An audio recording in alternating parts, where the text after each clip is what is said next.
तो मैं सबसे पहले परमेश्वर पिता का धन्यवाद देता हूँ कि उसने मुझे ये मौका दिया कि आप सब लोगों से रूबरू हो सकूं। हाथ उठाकर परमेश्वर के नाम में आप सबको ब्लेस करता हूँ सबसे पहले, और प्रार्थना करता हूँ कि परमेश्वर आप सबके साथ रहे। और जो आप प्रार्थना का काम कर रहे हैं, वचन शेयरिंग का काम कर रहे हैं, उसमें परमेश्वर आपको खूब आगे बढ़ाए और आपकी सारी मनोकामनाओं को पूर्ण करे, और हम सब मिलकर परमेश्वर के राज्य के लिए कार्य कर सकें। तो आज मैं जो वचन लेकर आया हूँ आप सबके लिए, हम सब के लिए, वो एक टॉपिकल मैसेज है। मैं एक टॉपिक पे बात करूंगा और उस टॉपिक का बेस जो है पवित्र शास्त्र बाइबल की एक आयत से मैंने लिया है। और वो आयत आपको मिलेगी, यदि आपके पास बाइबल है तो आप उस आयत को निकाल सकते हैं। रोमियो की किताब और उसका 8वां अध्याय और उसकी 12 और 13 आयत। रोमियो की किताब उसका 8वां अध्याय और उसकी 12 और 13 आयत। और यहाँ पर परमेश्वर का वचन इस प्रकार से कहता है, इसलिए हे भाइयों, हम शरीर के कर्जदार नहीं कि शरीर के अनुसार दिन काटे, क्योंकि यदि शरीर के अनुसार दिन काटोगे तो मरोगे, और यदि आत्मा से देह की क्रियाओं को मारोगे तो जीवित रहोगे। ये परमेश्वर का वचन है, और परमेश्वर अपने वचन के पढ़े और सुने जाने पर अपनी आशीष दे। मैं एक छोटी सी प्रार्थना करना चाहता हूँ ताकि परमेश्वर अपनी बुद्धिमानी से हमको परिपूर्ण करे, आत्मा में लीड करे, ताकि हम सब परमेश्वर के पवित्र आत्मा में इस वचन को सीखने पाए। आइए दुआ करें। धन्यवाद देते हैं पिता परमेश्वर की हमको एक बार फिर से आपकी तरफ से ये मौका मिला कि हम सब भाई बहन पिता परमेश्वर इकट्ठे होकर एक साथ प्रभु मिलकर आपकी इबादत करें, आपके नाम को मुबारक कहें। मैं प्रभु आपके लोगों के सामने ये कन्फेस करता हूँ कि मैं निर्बुद्धि मानव हूँ, लेकिन तेरा पवित्र आत्मा पिता परमेश्वर मुझे गाइड करता है, लीड करता है और बातें कहने के लिए प्रेरित करता है। जो आज मेरे पास है, मैं प्रभु आज सभी आपके लोगों को देना चाहता हूँ और प्रार्थना करता हूँ कि ये बातें पिता परमेश्वर, ये वचन प्रभु हम सब के लिए जीवन के आशीष का कारण बने, और पिता परमेश्वर हमारे स्पिरिचुअल लाइफ में उन्नति का कारण बने। हम और प्रार्थना में और सहभागिता में और पिता परमेश्वर उन बातों में जिनसे ईश्वरीय अनुग्रह प्राप्त होता है बढ़ते जाएं। तो प्रभु ऐसा करने में मदद करें, फोटो को छूकर पवित्र बनाएं और अपने वचनों के द्वारा अपने लोगों के जीवन को आशीष में बनाएं। और ये प्रार्थना हम बड़े विश्वास के साथ मांगते हैं अपने उद्धार करता जीवन देने वाले प्रभु खुदावन यीशु मसीह नासरी के नाम से, आमीन। आज का जो टॉपिक है इस आयत को लेकर, क्योंकि इसमें शरीर और आत्मा के बारे में वर्णन है, और यदि हम अपनी जिंदगी को देखेंगे तो ज्यादातर मनुष्यों का फोकस जो है शरीर के ऊपर होता है और शरीर की बातों के ऊपर होता है। लेकिन इस शरीर के अंदर जो सबसे इंपॉर्टेंट चीज परमेश्वर ने हमको दी है, आत्मा, उसमें बहुत कम लोगों का फोकस जाता है, और बहुत कम लोग उस आत्मा के द्वारा अपने शारीरिक क्रियाओं को जो खत्म करने की बात की गई है, जिससे हम कभी कभी अपनी लाइफ में आत्मिक उन्नति नहीं कर पाते, उसको मारने वाली बात कही गई है। इसलिए आत्मा के ऊपर फोकस करने के लिए हमें प्रेरित करता है। तो आज का जो टॉपिक हमने लिया है वो इंग्लिश में इस तरीके से स्पिरिचुअल सैबोटेज, इसको अगर इंग्लिश में पढ़ा जाता है और इसको ट्रांसलेट करेंगे, स्पिरिचुअल सैबोटेज को हम हिंदी में बोलते हैं आत्मिक ध्वंस लीला या आत्मिक तोड़फोड़, या जिसकी वजह से मेरे और आपकी आत्मिक उन्नति रुक जाए। इन बातों को जानना बहुत जरूरी है, क्योंकि परमेश्वर का ये मकसद है कि हर एक उसका अनुयायी जो है आत्मिक उन्नति करे और परमेश्वर के पवित्र आत्मा के द्वारा अपनी लाइफ को लीड करे और अपने परमेश्वर की मर्जी को इस पृथ्वी पर पूरा करे। तो इसीलिए आज हम इस स्पिरिचुअल सैबोटेज के बारे में देखेंगे। ये स्पिरिचुअल सैबोटेज है क्या? कभी कभी क्या होता है कि अगर कोई हमसे गलती हो जाती है या हम खताकार हो जाते हैं, और हम जनरली लोगों को ये देखते हैं कि वो हर एक उस गलती का जो है ठीकरा, हिंदी का एक वर्ड है ठीकरा, ठीकरा फोड़ना, मतलब अपनी गलती को किसी के ऊपर जो है रख देना या दोष लगा देना, उसका ठीकरा कभी कभी हम लोग जो है ज्यादातर लोगों को हमने देखा है कि वो ठीकरा जो है डेविल के ऊपर फोड़ते हैं। तो जो जो सेंटेंसेस होते हैं वो इस तरीके से होते हैं कि शैतान ने मुझसे ये करा दिया, मैं शैतान के बहकावे में आ गया और शैतान की बातें मुझे जो है बहकावे में लेकर चली गई और मेरी लाइफ में मैं उस बहकावे में आकर ये गलती कर बैठा। लेकिन जबकि ऐसा ये होता है कि जो गलतियां मैं कर रहा हूं उसके लिए मेरा शरीर जिम्मेदार है, मेरी अभिलाषाएं जिम्मेदार है। और इसीलिए हर एक व्यक्ति को आत्मिक उन्नति करना बहुत जरूरी है। और आत्मिक उन्नति के लिए आज परमेश्वर हम सबको प्रेरित कर रहे हैं इस वचन के माध्यम से। इसीलिए हमको वो प्रोफेसिंग क्रिश्चियन ना होकर, जो कि अपनी गलती का ठीकरा जो है सारा का सारा, जो कि हर एक बात के लिए शैतान जिम्मेदार नहीं होता। कुछ बातों के लिए अगर आप इस वचन को स्टडी करेंगे, इसमें शरीर की क्रियाओं के बारे में बताया गया है, शरीर की क्रियाओं के बारे में, जिसके लिए मेरा अपना स्वयं का शरीर जिम्मेदार है। जिन क्रियाओं के लिए मेरा स्वयं का शरीर जिम्मेदार है, उसके लिए मैं किसी और को जिम्मेदार नहीं ठहरा सकता। और इसीलिए परमेश्वर चाहते हैं कि हमारी आत्मिक उन्नति हो, हमारी आत्मिक ध्वंस लीला से हम निकलकर बाहर खड़े हों, और जो स्पिरिचुअल सैबोटेज है उस कमी को मैं दूर कर सकूं, उस जो जो टूटा हुआ है उस टूटे हुए को मैं फिर से बनाकर खड़ा कर सकूं।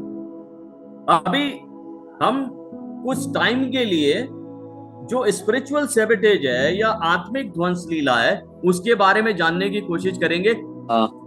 माफी चाहूंगा एक बार फिर से। मेरी आवाज आ रही है? हम स्पिरिचुअल सैबोटेज के बारे में बात कर रहे थे और हम ये जानने की कोशिश कर रहे थे कि वो क्या बातें हैं जो मेरे आत्मिक जीवन में उन्नति को लेकर नहीं आ पा रही, या क्या कारण है, वो कौन सी चीजें हैं जिसकी वजह से मैं और आप आत्मिक उन्नति नहीं कर पा रहे हैं। तो सबसे पहली चीज जो हम परमेश्वर के वचन में देखते हैं कि हमारी आत्मिक उन्नति जो है इस वजह से नहीं हो पाती है क्योंकि जो पहला पॉइंट मैंने डाला इसमें, neglecting the word of God, परमेश्वर के वचन को जो है नेग्लेक्ट करना, है ना, उसको नजरअंदाज करना। कभी कभी हम क्रिश्चियंस भी परमेश्वर के वचन को नजरअंदाज करते हैं, नजरअंदाज करते हैं। ज्यादा से ज्यादा अगर आप और मैं अगर परमेश्वर के वचन की बात करूं, हमारे पास इतना भी समय नहीं होता कि हम परमेश्वर के वचन पर कॉन्स्टेंटली मनन कर सकें। मुश्किल से 10 मिनट, 15 मिनट या हार्डली आधा घंटा हमारी लाइफ के उस बिजी स्केड्यूल में से हम समय निकालते हैं। बहुत कम समय जो है परमेश्वर के वचन के लिए हम लोग रखते हैं, और इसी कारण वश ज्यादा से ज्यादा मसीह लोग जो हैं अपनी आत्मिक उन्नति को खो देते हैं, उनकी आत्मिक उन्नति नहीं हो पाती। परमेश्वर के वचन को नेग्लेक्ट करना जो है हमारी स्पिरिचुअल सैबोटेज का सबसे बड़ा कारण है, आत्मिक ध्वंस लीला का सबसे बड़ा कारण है। और इसीलिए हम जो हैं बोलते हैं, इंग्लिश में बोलते हैं, we are spiritually malnourished, क्योंकि हमने ज्यादा परमेश्वर के वचन को तवज्जो नहीं दिया।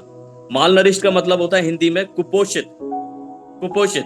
अगर हम अपने जीवन को पोषित करना चाहते हैं, पोषण के लिए हमें सबसे ज्यादा फीडिंग की जरूरत होती है, खाने की जरूरत होती है।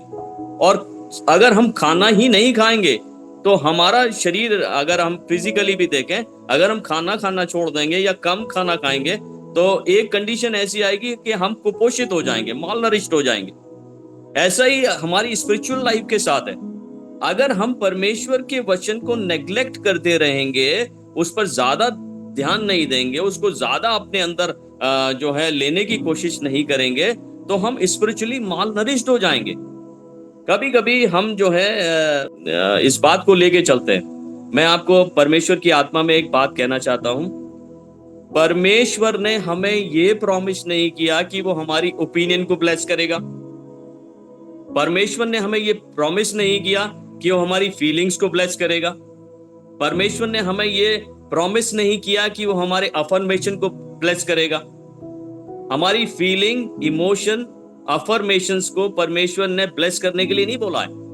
परमेश्वर ने अगर ब्लेस करने के लिए कोई चीज बोली है, वो बोली है कि वो अपने वचन को ब्लेस करेगा, जो मेरे और आपकी लाइफ के लिए दिया गया है, मेरे और आपकी स्पिरिचुअल लाइफ के लिए दिया गया। और इसीलिए प्रभु यीशु मसीह जब अपनी टेम्पटेशन में थे, क्योंकि अगर अपनी टेम्पटेशन को रेसिस्ट करना चाहते हैं, उसको रोकना चाहते हैं या उससे लड़ना चाहते हैं, उससे निकलना चाहते हैं, तो उसके लिए भी सबसे ज्यादा जरूरी परमेश्वर का वचन है।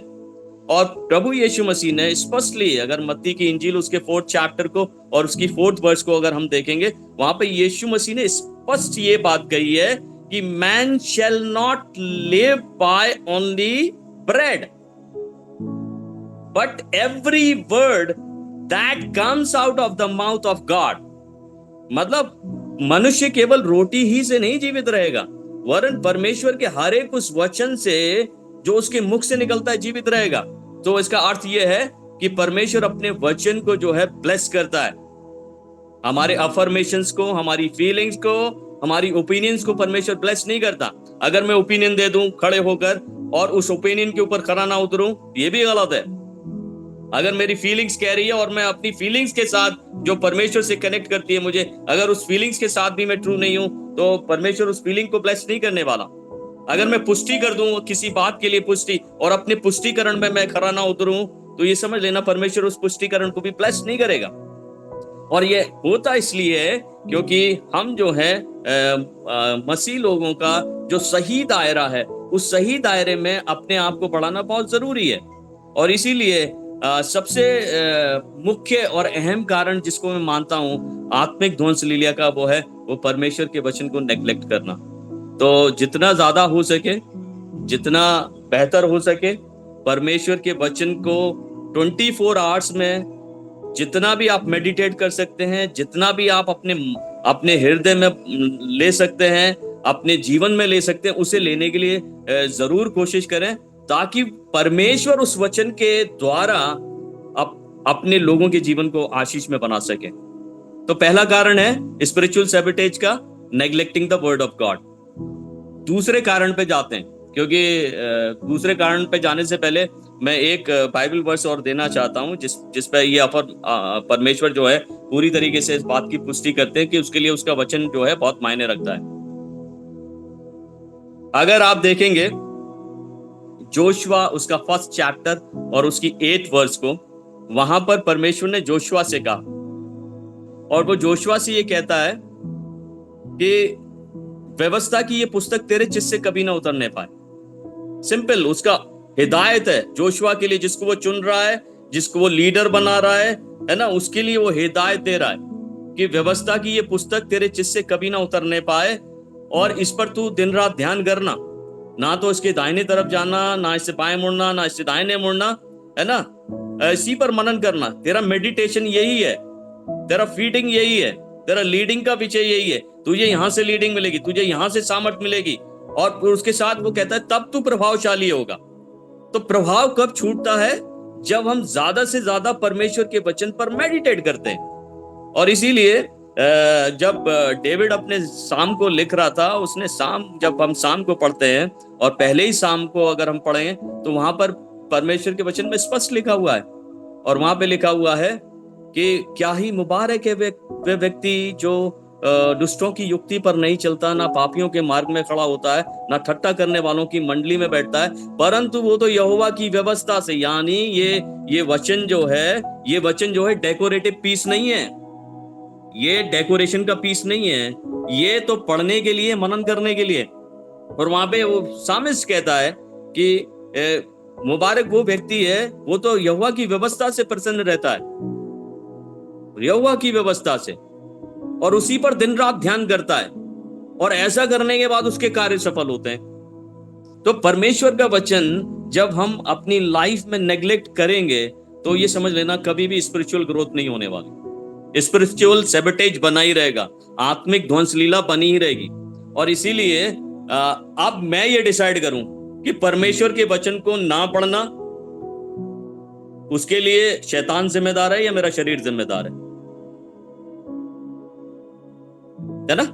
तो हम जब हम अपनी लाइफ में आगे बढ़ने की कोशिश करते हैं परमेश्वर में, तो हमें इन सब चीजों के लिए बहुत मेडिटेट करने की जरूरत है।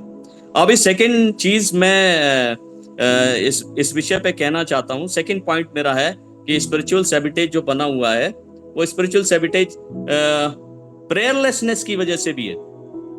आत्मिक ध्वंस लीला जो है, बहुतों की लाइफ में जो आत्मिक उन्नति नहीं हो पा रही है, उसका कारण मालूम है क्या है? उसका कारण है कि प्रार्थना में जो है बहुत सारे लोग अपने आप को आगे नहीं बढ़ा पाते। और मैं परमेश्वर का धन्यवाद देता हूं कि आप लोगों का ग्रुप का जो नाम है वो प्रेयर वॉरियर्स है। हालेलुया। प्रेयर वॉरियर्स मतलब आपने इस पल को परमेश्वर की तरफ से पाया है ना? इन दिनों को परमेश्वर की तरफ से पाया है। परमेश्वर के पवित्र आत्मा ने आपको कहा है कि प्रेयर के द्वारा जो है हम लोग आगे बढ़ते हैं, अपनी आत्मिक लाइफ को आगे बढ़ाते हैं। तो जहां पर जिन मसीह विश्वासियों के अंदर प्रेयरलेसनेस पाई जाती है, उनमें कभी भी आत्मिक ग्रोथ नहीं होती। इसलिए प्रेयर में आगे बढ़ना बहुत जरूरी है, प्रार्थना में आगे बढ़ना बहुत जरूरी है। अभी जेम्स में जब आप याकूब की किताब को देखोगे, वहां पर याकूब की किताब में चौथे चैप्टर में उसकी सेकंड वर्स में एक बात स्पष्ट रूप से कही गई है। उसका मैं आपको पढ़ देता हूं। उसका इंग्लिश में इस तरीके से, you don't have because you don't ask. तुम लालसा रखते हो पर तुम्हें मिलता नहीं है। हिंदी में इस तरीके से,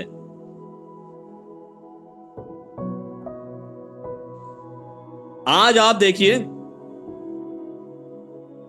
इंपॉर्टेंट चीज क्या है। Churches are packed. आज की डेट में चर्चेज आर पैक्ड। आप चर्च में जाके देखिए, बहुत सारे चर्चेज आपको पैक्ड मिलेंगे। और वही जो चर्च के अंदर मसीह लोग बैठे हैं, वो परमेश्वर के लिए बहुत जोरों से प्रशंसा करते हुए नजर आएंगे, बहुत जोरों से प्रशंसा करते हुए नजर आएंगे। लेकिन मालूम है कमी क्या है? But they don't know how to kneel down before God. Shout करना अच्छी बात है, परमेश्वर के लिए चिल्लाना, जय जयकार लगाना बहुत अच्छी बात है। लेकिन एक मसीह होने के नाते प्रार्थना में किस रीति से आगे बढ़ना है, प्रार्थना में किस रीति से परमेश्वर हमें देखना चाहता है, वो है नीलिंग डाउन बिफोर गॉड। परमेश्वर के आगे घुटने टेक कर प्रार्थना करना बहुत जरूरी है ना? अभी जब आप प्रेयरलेसनेस को देखते हैं, मैं आपको एक बात कहता हूं, प्रेयरलेसनेस प्रैक्टिकली एथिज्म। एथिज्म समझते ना? एथिज्म का मतलब होता है नास्तिकवाद। जिस व्यक्ति की लाइफ में प्रार्थना नहीं है, वो व्यक्ति एथिज्म की तरफ बढ़ता है। मतलब परमेश्वर कोई अहमियत नहीं रखता, है ना? परमेश्वर एग्जिट नहीं करता, ये फीलिंग आती है अगर हम प्रार्थना में आगे नहीं बढ़ते, है ना? परमेश्वर मैटर नहीं करता। जिस व्यक्ति की लाइफ में प्रार्थना नहीं है, उस व्यक्ति की लाइफ में आप ये याद रखिएगा, परमेश्वर मैटर नहीं करता है। उसकी लाइफ में बाकी सारी चीजें मैटर करेंगी, लेकिन परमेश्वर मैटर नहीं करेगा। क्योंकि विचारधारा क्या है? विचारधारा यह है कि परमेश्वर एग्जिट नहीं करता, परमेश्वर इंपॉर्टेंट नहीं है। लेकिन परमेश्वर सबसे इंपॉर्टेंट फैक्टर है। परमेश्वर सबके लिए मैटर करना चाहिए। स्पिरिचुअल ग्रोथ क्यों नहीं हो पाती? क्योंकि बहुत थोड़ा सा समय हमें जो है प्रार्थना करने के लिए हम लोग निकाल पाते हैं। लेकिन हम जो जिस प्रभु को फॉलो करते हैं, मैं उस प्रभु की बात करता हूं, प्रभु यीशु मसीह की बात करता हूं। प्रभु यीशु मसीह की अगर आप लाइफ को देखेंगे, he prayed whole night, he prayed in the morning। उसने पूरी रात प्रार्थना की, उसने सुबह प्रार्थना की, उसने दोपहर में प्रार्थना की, उसने शाम में प्रार्थना की, है ना? उसने सबसे ज्यादा प्रार्थना की है। अभी ये पूछा जाए कि हाँ सबसे प्रेयरफुल कैरेक्टर कौन है, तो हम जनरली लोग डैनियल का नाम दे लेते हैं, क्योंकि उसका लाइफ का पैटर्न क्या है? उसका लाइफ का पैटर्न है कि वो दिन में 3 बार प्रार्थना किया करता था, दिन में 3 बार।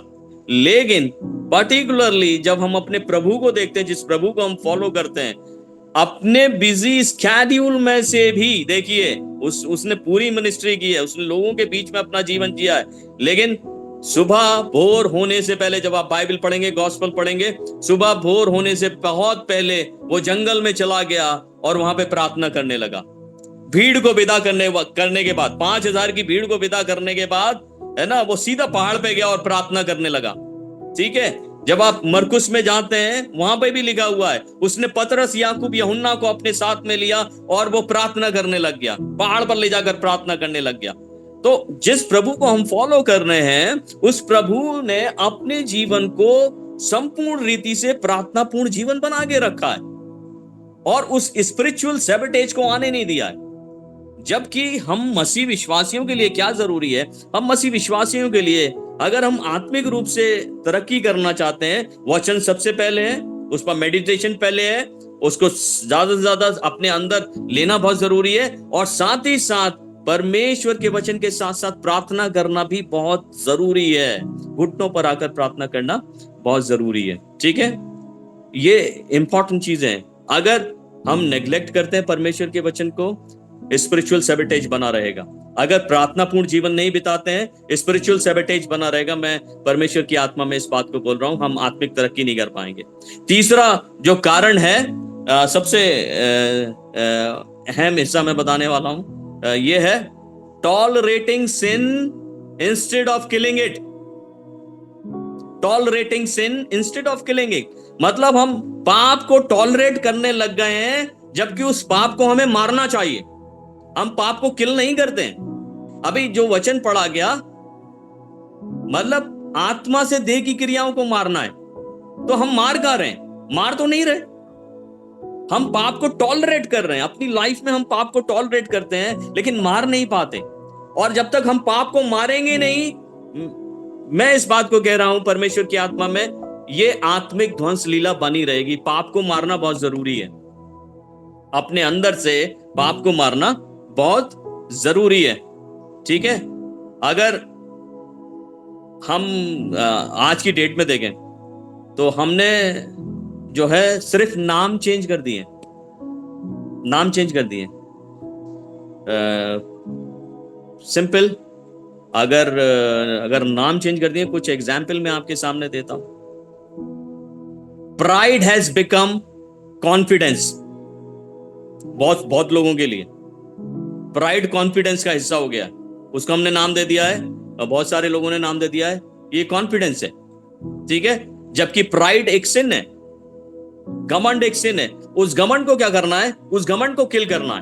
तो उस घमंड को किल करने की बजाय मैं उसे टॉलरेट कर रहा हूं। अगर मैं टॉलरेट करूंगा तो वो पाप बना रहेगा,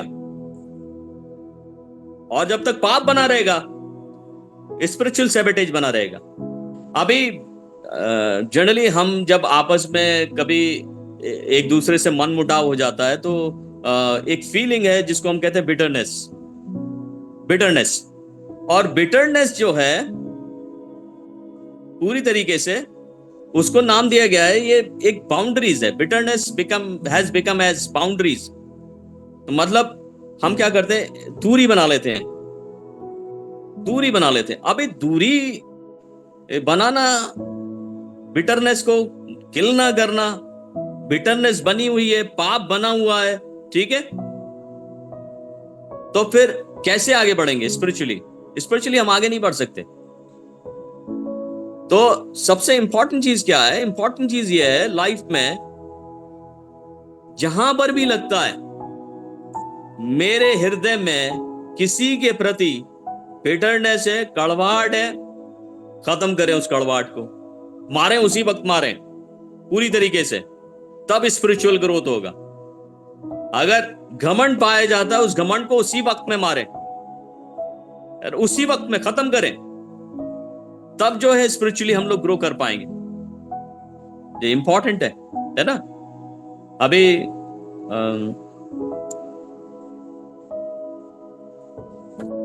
थोड़ा सा इसको और मैं डिटेल में लेके चलता हूं।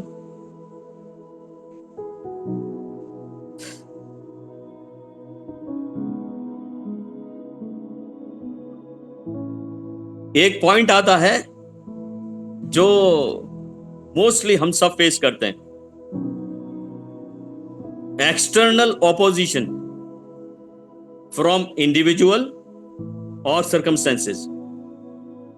मतलब जब ऑपोजिशन आता है ना, मतलब कोई प्रेशर आता है, बाहरी प्रेशर, बाहरी दबाव, है ना, बाहरी प्रतिरोध, व्यक्तिगत तौर पे हम लोग जब फेस करते हैं, या सर्कमस्टेंसेस जो ऐसे बन जाते हैं, सर्कमस्टेंसेस जो है हमें प्रेशर करता है, खराब सर्कमस्टेंसेस हो जाते हैं, तब हमारी स्पिरिचुअल ग्रोथ नहीं हो पाती।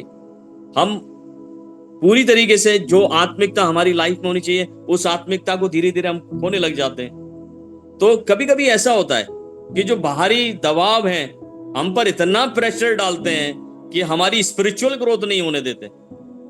अभी प्रभु को देखते हैं, प्रभु क्या करे, प्रभु ने कैसे हैंडल किया बाहरी दबाव को। जिस प्रभु को हम फॉलो करते हैं, सबसे पहली चीज उसको बहुत कीनली ऑब्जर्व करना बहुत जरूरी है। ऐसा नहीं है कि प्रभु यीशु मसीह ने बाहरी दबाव को फेस नहीं किया, बाहरी दबाव उनके ऊपर बहुत था, सर्कमस्टेंसेस का दबाव बहुत था, लेकिन उन्होंने ये भारी दबाव को कभी भी अपनी स्पिरिचुअल सैबोटेज का कारण नहीं बनने दिया। और ये प्रभु हमसे एक्सपेक्ट करते हैं कि भारी दबाव या भारी सर्कमस्टेंसेस के कारण जो है हम भी अपनी आत्मिक उन्नति को खो ना दें, हम अपनी आत्मिक उन्नति में बढ़ते चले जाएं। अभी जब आप मरकुस की इंजील उसका 3rd चैप्टर पढ़ेंगे, वहां पर जब भारी दबाव आया, क्योंकि प्रभु यीशु मसीह ने सबत के दिन में एक व्यक्ति को चंगा किया था, लोग प्रेशर बनाने लगे, सबत के दिन की वजह से प्रेशर बनाने लगे, है ना। उसने काम अच्छा किया, हीलिंग करा, लेकिन बाहरी दबाव आया उसके ऊपर, लेकिन उस बाहरी दबाव को उसने हावी नहीं होने दिया, अपनी स्पिरिचुअल रियल में वो बना रहा। उसने अपने मोटिव को एक्सपोज किया। अभी जब हमारे ऊपर कभी कभी व्यक्तिगत तौर पर हम भारी दबाव फेस करते हैं, हमारा जो आत्मिकता का रियल मोटिव है, हमारी प्रार्थना का जो रियल मोटिव है, हमारी मिनिस्ट्री का जो रियल मोटिव है, हमारे मसीह होने का जो रियल मोटिव है, उसको एक्सपोज करने की जरूरत है, क्योंकि यीशु मसीह ने वहां पे एक्सपोज किया, अपने मोटिव को एक्सपोज किया। ठीक है। अभी एक सीन जब आप गॉस्पेल पढ़ेंगे, गॉस्पेल में एक सीन है, यीशु मसीह के अरेस्ट का सीन है। और जब यीशु मसीह को अरेस्ट करने के लिए आए, ठीक है, यीशु मसीह को अरेस्ट करने के लिए आए, तो पतरस ने भारी दबाव के कारण एक सिपाही का कान उड़ा दिया, कान काट दिया। अभी मसीह होने के नाते यीशु मसीह ने वहां पर वॉयलेंस को जो है प्रमोट नहीं किया, क्योंकि भारी दबाव था, भारी प्रेशर था। उस समय उसने वॉयलेंस को, है ना, हिंसा को प्रमोट नहीं किया। जीसस सॉट पीस, उसने शांति को प्रमोट किया। वहां पर जब कभी हम भारी दबाव में फंसते हैं या सर्कमस्टेंसेस ऐसे बनते हैं, याद रखिएगा, एक स्पिरिचुअली फिल्ड व्यक्ति, परमेश्वर की आत्मा की परिपूर्णता से ताया हुआ व्यक्ति, उस सिचुएशन को हैंडल करने के लिए वॉयलेंस पे नहीं वरन पीस पे आगे जाएगा। और यीशु मसीह ने वही किया, और उन्होंने जो है ही कमांड पीस दैट मूवमेंट, उसने पीस को जो है वहां पे प्रमोट किया। ठीक है। अब जब भारी दबाव आता है तो फिर से सर्कमस्टेंसेस का, पर्टिकुलरली सर्कमस्टेंसेस का, क्योंकि ये तो इंडिविजुअल तौर पर, जो व्यक्तिगत तौर पर दबाव आते हैं या लोग दबाने की कोशिश करते हैं, आज की डेट में बहुत सारे प्रेशर्स आएंगे, मसीह लोगों के ऊपर प्रेशर्स आएंगे। उन प्रेशर्स को हम कैसे हैंडल करेंगे? और इन प्रेशर्स को हैंडल करने के लिए मैं परमेश्वर की आत्मा में ये बात कह रहा हूँ कि हमें स्पिरिचुअली स्ट्रांग होना बहुत जरूरी है ना। आत्मिक ध्वंस लीला का हिस्सा नहीं होना है, आत्मिक तोड़फोड़ का हिस्सा नहीं होना है, वरन हमें स्पिरिचुअली और आगे बढ़ते जाना, स्पिरिचुअल ग्रोथ में आगे बढ़ते जाना। इसलिए मैं जो हमारे जो वीक पॉइंट्स हैं मसीह जीवन के, उनको मैं उजागर करने की कोशिश कर रहा हूं, ताकि हम अपने वीक पॉइंट्स पे काम कर कर और स्पिरिचुअली क्या करें, स्ट्रांग हो सके। अभी सबसे इंपॉर्टेंट चीज कि जब सर्कमस्टेंसेस का प्रेशर आया यीशु मसीह के ऊपर गत्समनी के बाग में, है ना, तो ही प्रेड, प्रेशर था उसके ऊपर, व्याकुल था, अपने सर्कमस्टेंसेस में व्याकुल था, और उस व्याकुलता में उसने अपने आत्मिकपन को खोया नहीं है, वरन ही नील डाउन एंड प्रे, वो प्रार्थना किया, प्रार्थना करता चला गया। ठीक है, अभी सबसे जरूरी चीज मैं आपको बताने जा रहा हूं, जो हमारी जिंदगी का सबसे अहम हिस्सा है, जिसकी वजह से हम अपनी स्पिरिचुअल लाइफ में उन्नति नहीं कर पाते। मालूम है क्यों? Always finding faults. ठीक है, ऑलवेज फाइंडिंग फॉल्ट्स। किसमें? अपने आप में नहीं, दूसरों में। तो आप ये बताइए, जब हम सामने वाले को ही फाइंड करते रहेंगे तो अपने ऊपर काम कैसे करेंगे? अपने ऊपर काम नहीं कर सकते, अपनी स्पिरिचुअल लाइफ के ऊपर काम नहीं कर सकते। हम तो दूसरे को देखेंगे, है ना, दूसरे को जज करेंगे, उसमें गलती निकालेंगे, गलती निकाल निकाल निकाल निकाल निकाल के हमारा जीवन ऐसे ही चला जाएगा। तो हमारे सबसे सबसे मुख्य जो बात है वो ये है हमारी जिंदगी की, कि हम जो है अपने नजरिए में दूसरे के अंदर के फॉल्ट्स को निकाल निकाल कर अपने जीवन को क्या करते हैं, आत्मिकता के तौर पर ध्वस्त कर लेते हैं। हम स्पिरिचुअली कभी आगे नहीं बढ़ सकते। प्रभु यीशु मसीह ने बहुत एक अच्छी बात कहती है, जब आप मत्ती की इंजील उसके 7th चैप्टर को पढ़ोगे और उसकी 35 वर्स को पढ़ेंगे तो वहां पर आपको एक स्पष्ट नोट मिलेगा प्रभु यीशु मसीह का। प्रभु यीशु मसीह कहते हैं, तू क्यों अपने भाई की आंख के तिनके को देखता है? ये कमांडमेंट है, प्रभु यीशु मसीह का स्पष्ट कमांडमेंट है। गॉस्पेल हमें पता है, वर्ड्स हमें पता है, लेकिन ये कमांडमेंट में क्या कर रहा हूं? नेग्लेक्ट कर रहा हूं। मैं फिर से अपने पहले पॉइंट पे जा रहा हूं। मेरे सामने एक कमांडमेंट है, ये वचन है ना, और वचन को क्या कर रहा हूं? मैं नेग्लेक्ट कर रहा हूं, अपनी लाइफ में नेग्लेक्ट कर रहा हूं, इसलिए मेरे स्पिरिचुअल ग्रोथ नहीं हो पा रहा। परमेश्वर कह रहा है, तू क्यों अपने भाई के आंख के तिनके को देखता है? अपने ऊपर काम कर। तेरी आंख में लट्ठा है, अपने ऊपर काम कर। इस लट्ठे की वजह से तेरी ग्रोथ नहीं हो पा रही है। परमेश्वर ये कहना चाह रहा है। तो स्पष्ट है मेरे प्रिय अजीजों, कि परमेश्वर हमें जो है स्पिरिचुअली स्ट्रांग बनाना चाहता है, ताकि हम हर एक प्रकार की टेम्पटेशन से, ट्रायल से जो है निकल के बाहर आ सके, एक स्पिरिचुअल वॉरियर की तरह, है ना। जैसे आप प्रेयर वॉरियर है, वैसे स्पिरिचुअल वॉरियर की तरह आप निकल कर बाहर आ सके अपने अपने जब टेम्पटेशन का दौर आए। ठीक है, एक और अहम कारण है जो हमारे जीवन का एक अहम इंपॉर्टेंट हिस्सा है, और ये हमारे बिहेवियर से संबंधित है। इसको अगर हम जांचने की कोशिश करेंगे, it is impulsive behaviour. Impulsive behaviour बहुतों का होता है, इवन क्रिश्चियंस में भी ये इम्पल्सिव बिहेवियर पाया जाता है। इम्पल्सिव को कहते हैं आवेग में आके काम करना, ठीक है, आवेग पूर्ण व्यवहार करना, है ना।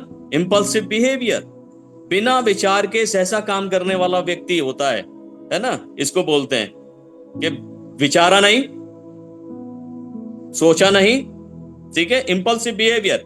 इनफैक्ट जब हम बात भी करते हैं तो हम अपने इम्पल्सिव बिहेवियर की वजह से कुछ भी अपने मुंह से निकाल देते हैं। मैं एक कहावत बोलना चाहता हूँ। कहावत में एक फ्रेज है, इंडियन फ्रेज है, जो खाली बात के ऊपर है। बात के ऊपर जो हम बातें करते हैं, उसके ऊपर ये लिखा गया है, शब्द समझकर बोलिए, शब्द के हाथ ना पाओ। शब्द समझकर बोलिए, शब्द के हाथ ना पाओ। एक शब्द औषधि करे, दूजे करे घाव। तो इम्पल्सिव बिहेवियर जिसका होगा वो सोचेगा नहीं कि क्या कहना है, कैसा बिहेव करना है, वो नहीं सोचेगा। बिना विचार के सहसा काम कर देगा, बिना विचार के सहसा कह देगा। उसका इंपैक्ट क्या होगा व्यक्ति के ऊपर, वो उसका ख्याल बिल्कुल भी नहीं आएगा। तो इसीलिए ये इंपल्सिव बिहेवियर मेरे स्पिरिचुअल ग्रोथ में रुकावट है। इस बिहेवियर को चेंज करना बहुत जरूरी है। प्रोवर्ब्स में लिखा हुआ है, जब आप प्रोवर्ब्स उसके 14th चैप्टर और उसकी 17 वर्स को पढ़ोगे, है ना, उसको मैं जो है पैशन ट्रांसलेट से बाइबल पढ़ता हूँ। तो पैशन ट्रांसलेट जब आप पढ़ोगे ट्रांसलेशन, उसमें इस तरीके से लिखा हुआ है, an impulsive person has short fuse. An impulsive person has short fuse and can ruin everything. मतलब जिस व्यक्ति का इम्पल्सिव बिहेवियर होता है उसको शॉर्ट फ्यूज बोला जाता है, मतलब उस बिना बेचारे कर देता है कोई भी काम और वो सारी चीजें बर्बाद कर देता है। But the wise shows self control. जो बुद्धिमान व्यक्ति होता है वो सेल्फ कंट्रोल को जो है अपनी लाइफ में रखता है।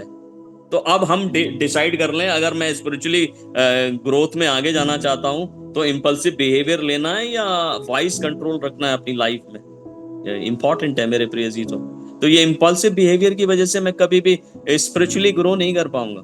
इसके लिए मुझे जो है पूरी तरीके से अपने बिहेवियर को चेंज करने की जरूरत है। ठीक है। एक और चीज जो मेरी स्पिरिचुअल ग्रोथ को नहीं होने देती, the compromising character. Compromising character. अगर मैं कंप्रोमाइजिंग कैरेक्टर का व्यक्ति हूं, चीजों में कंप्रोमाइज कर लेता हूं, है ना, वर्ल्ड के साथ कंप्रोमाइज कर लेता हूं, है ना, फीलिंग्स के साथ कॉम्प्रोमाइज कर लेता हूं, है ना, तो ये समझ लीजिएगा कि स्पिरिचुअल ग्रोथ रुक जाती है। कंप्रोमाइज नहीं करना है, कंप्रोमाइज नहीं करना है। एक मैसेज जो है प्रभु यीशु मसीह का मैं आपको बता देता हूँ। प्रभु यीशु मसीह ने कभी भी ये नहीं सिखाया कि हमें चीजों के साथ कॉम्प्रोमाइज करना है, वर्ल्ड के साथ कॉम्प्रोमाइज करना है, ये नहीं बोला प्रभु यीशु मसीह ने। ठीक है। मैथ्यू चैप्टर 6 वर्स 24 में वो कहते हैं, no one can serve two masters. कोई भी व्यक्ति दो स्वामियों की सेवा नहीं कर सकता। तो हमें डिसाइड करना है, कंप्रोमाइज नहीं करना है कि हम किसकी सेवा करना चाहते हैं। हमें ये डिसाइड करना है। स्पिरिचुअली ग्रो करना चाहते हैं तो हमें उस परमेश्वर को चुनना पड़ेगा, संसार को नहीं चुनना पड़ेगा। परमेश्वर को चुनना बहुत जरूरी है। तो इसलिए कंप्रोमाइजिंग कैरेक्टर हमारी लाइफ में स्पिरिचुअल ग्रोथ नहीं होने देता हमारी। तो इस कैरेक्टर को अवॉइड करने की कोशिश करें अगर हम पर्टिकुलरली स्पिरिचुअली ग्रो करना चाहते हैं। ठीक है। और आप में से यदि टीचर्स हैं बहुत सारे, तो टीचर्स इस बात को बहुत बेहतर समझेंगे।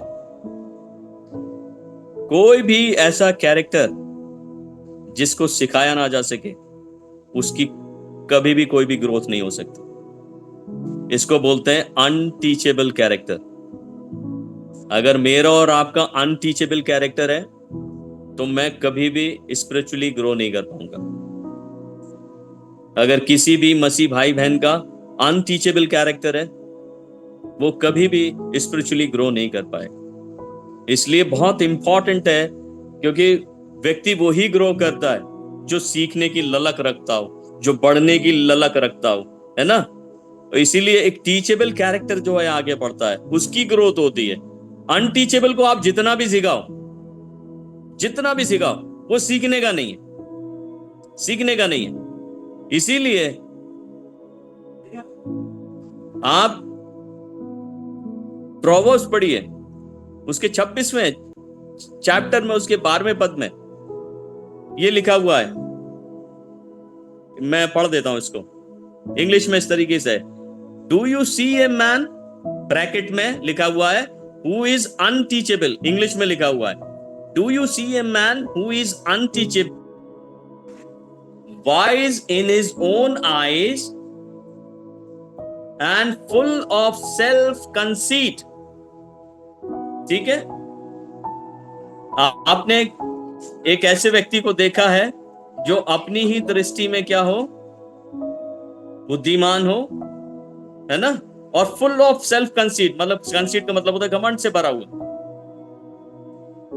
There is no hope for such person. ऐसे व्यक्ति के लिए कोई आशा नहीं, कोई भी आशा नहीं।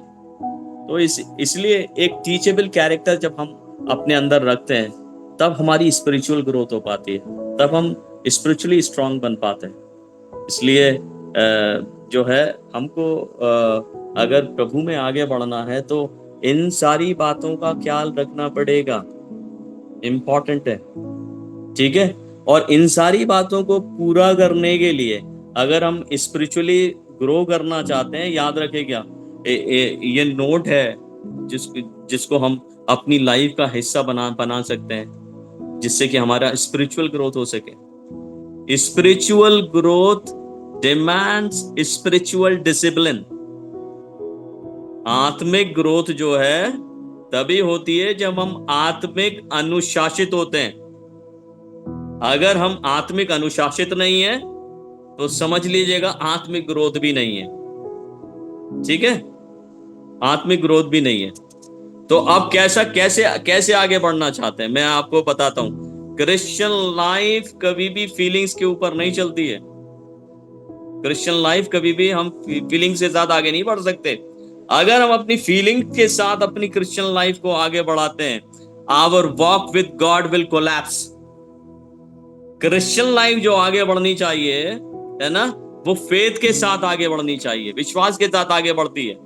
तो इसीलिए अगर हम चाहते हैं कि हमारी लाइफ में स्पिरिचुअल ग्रोथ हो, तो हमें स्पिरिचुअली अपने आप को क्या करना पड़ेगा, डिसिप्लिन करना पड़ेगा। और स्पिरिचुअल डिसिप्लिन करने के लिए मैं देखिए 3 आपको सी दूंगा और 3 आपको डी दूंगा,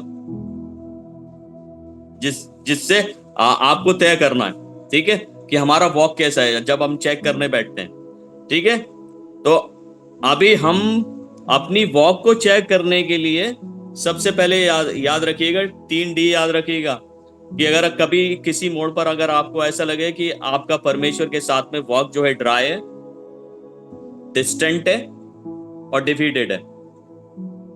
ठीक है, कभी भी किसी मोड़ पर, ये स्पिरिचुअल डिसिप्लिन बता रहा हूं मैं, कभी भी किसी मोड़ पर आपको या मुझको ये बात फील होती है कि मेरा परमेश्वर के साथ में वॉक ड्राई है, डिस्टेंट है और डिफीटेड है, ठीक है, तब हमें चेक करने की जरूरत होती है।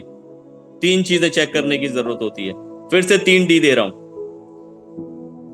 तब चेक करने की जरूरत होती है कि मेरी डाइट, मेरा डिवोशन और मेरा डिसिप्लिन। ठीक है, तो डाइट, डिवोशन और डिसिप्लिन से ये 3 डी को हम किल कर सकते हैं।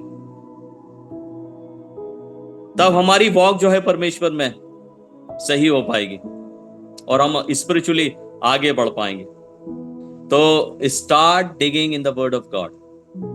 आज से, अभी से परमेश्वर के वचन में क्या करें, खोदना शुरू करें, और जो परमेश्वर का वचन है उसे लेते रहें।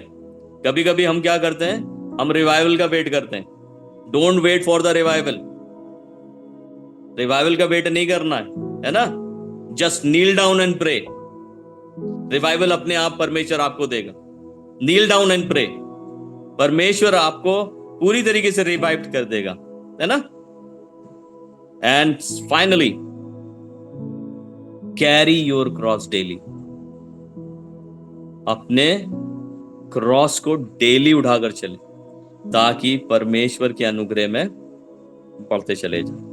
ठीक है, ये सारी चीजें हैं जो हमें बहुत अपलिफ्टमेंट देंगी स्पिरिचुअली ग्रो करने में। तो ज्यादा से ज्यादा मैं फिर से रिकैप कर देता हूं। अगर स्पिरिचुअल सैबोटेज लाइफ में आत्मिक उन्नति नहीं हो पा रही है, तो परमेश्वर के वचन को नजरअंदाज करना बंद करें और परमेश्वर के वचन में आगे बढ़ना शुरू करें। ठीक है, अगर परमेश्वर के आत्मिक जीवन में हम आगे नहीं बढ़ पा रहे हैं, प्रार्थना की कमी है, प्रार्थना पूर्ण जीवन में हम लोग क्या करें, आगे बढ़ते चले जाएं। जितना हो सके उतना प्रार्थना करें। तीसरी चीज,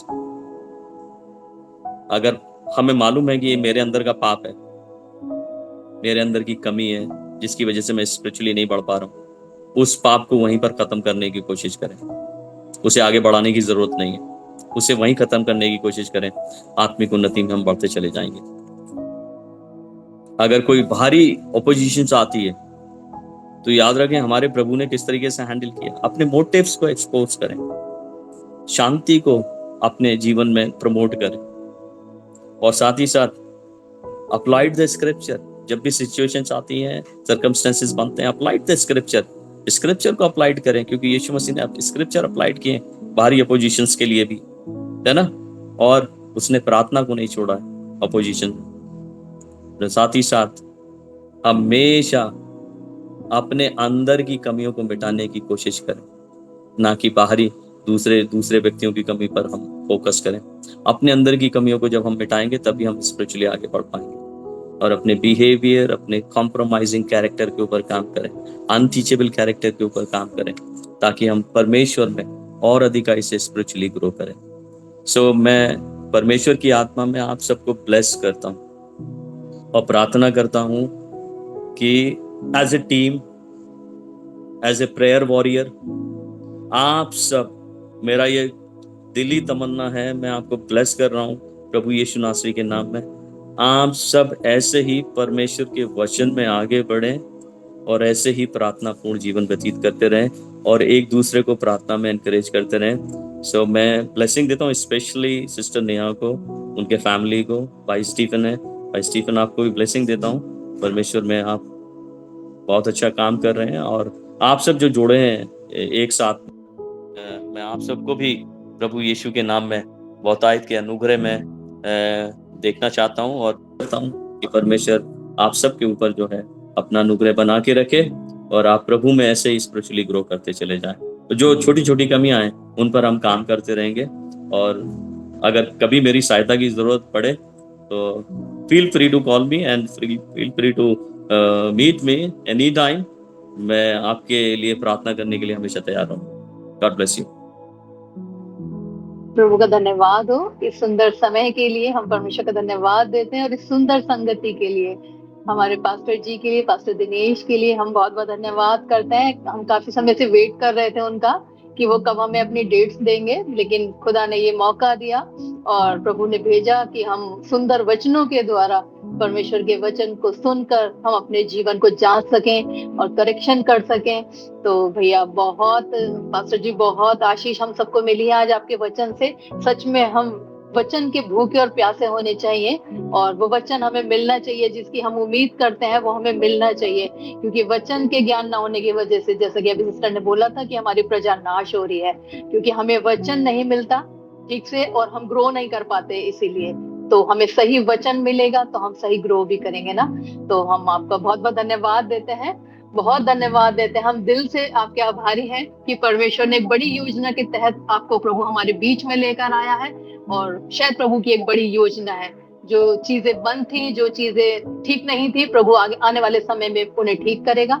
और हम लोग सब सच में, जैसा कि आपने वचन दिया कि हमें स्पिरिचुअली ग्रो करेंगे, सच में हम परमेश्वर के साथ स्पिरिचुअली ग्रो करेंगे। हमारी कलीसिया, हमारा ग्रुप और जहाँ कहीं भी परमेश्वर के लोग हैं वो बढ़ते जाएंगे, सिर्फ वचन के द्वारा, प्रार्थना के द्वारा।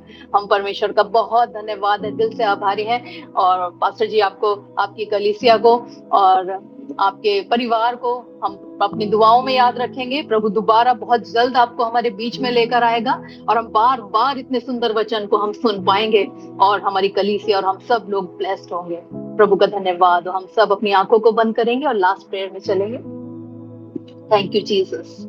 धन्यवाद स्वर्गीय पिता यीशु मसीह के नाम से प्रभु जी आपके सम्मुख आते हैं। धन्यवाद देते हैं मेरे परमेश्वर प्रभु जी सुंदर वचन के लिए। मेरे परमेश्वर पिता प्रभु जी, आपने हमारे हृदय को भेदा है मेरे परमेश्वर, हमारे हृदय को छुआ है मेरे परमेश्वर पिता, और अपने पवित्र आत्मा से मेरे परमेश्वर हम सब कुछ हुआ है मेरे पिता। हम धन्यवाद देते हैं प्रभु जी आज की सुंदर संगति के लिए मेरे परमेश्वर पिता। प्रभु आपने अपने दास को, पास्टर दिनेश को प्रभु जी एक बड़ी योजना के तहत हमारे बीच में भेजा है मेरे परमेश्वर प्रभु। हम जानते हैं प्रभु हमारे लिए, प्रभु हमारे इस ग्रुप के लिए, प्रभु हमारे लोगों के लिए आपके पास बड़ी योजना है मेरे परमेश्वर पिता।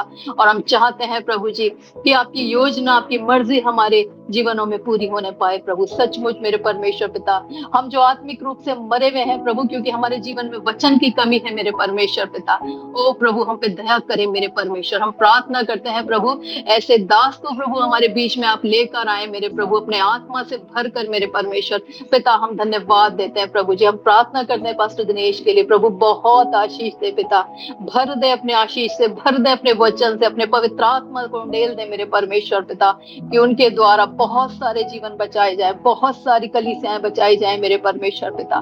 प्रभु जब ऐसे ऐसे दास हमारे बीच में प्रभु आपके वचन को लेकर आते हैं, सचमुच परमेश्वर आप अपनी आशीषों को हमारे ऊपर उंडेल देते हैं मेरे पिता। हम धन्यवाद देते हैं मेरे परमेश्वर पिता, हम शुक्रगुजार हैं मेरे प्रभु जी। हम जितने भाई और बहनों ने प्रभु आज आपके वचन को सुना है मेरे परमेश्वर, हम जानते हैं प्रभु हम सब ने आशीष पाई है मेरे प्रभु।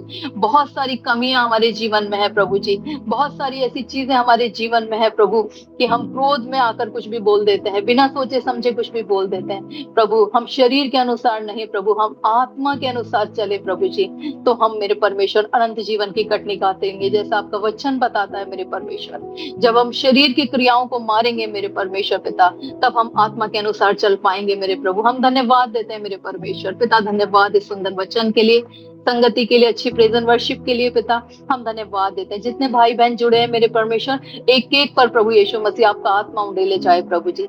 हर एक भटकाने वाली आत्मा, हर एक विरोध करने वाली आत्मा यीशु के नाम से बांधते हैं मेरे परमेश्वर पिता। प्रभु आपकी शांति को, आपकी शक्ति को, आपकी पवित्र आत्मा के सामर्थ्य को इस ग्रुप के लिए मांगते हैं मेरे परमेश्वर पिता। जो विश्वास में कमजोर है, जो विश्वास में निर्बल है मेरे परमेश्वर पिता, अपने वचन के द्वारा आप उन्हें उठाएं मेरे परमेश्वर प्रभु। जब भी आपका वचन दिया जाए तो बहुत से दिलों को, बहुत से परिवारों को मेरे परमेश्वर खींच के आपकी निकटता में लेकर आने वाला हो सके पिता। हम धन्यवाद देते हैं कि आप प्रभु बड़े बड़े दासों को हमारे बीच में भेज रहे हैं मेरे परमेश्वर। इस छोटे ग्रुप पर आपकी दया है प्रभु, ये आपके द्वारा चलाया जा रहा है मेरे परमेश्वर। जब हम घरों में बैठकर प्रभु आपके वचनों को सुन रहे हैं मेरे परमेश्वर पिता, हम जानते हैं प्रभु ये आपकी दया है, आपकी करुणा, आपका अनुग्रह हम पर हुआ है मेरे पिता, कि हम प्रभु जी आपके वचन को सुन पा रहे हैं प्रभु जी। लेकिन जो लोग आपको नहीं जानते, जो लोग आपको नहीं पहचानते मेरे परमेश्वर, वो आपके वचन का, आपके दासों का अनादर करते हैं मेरे पिता।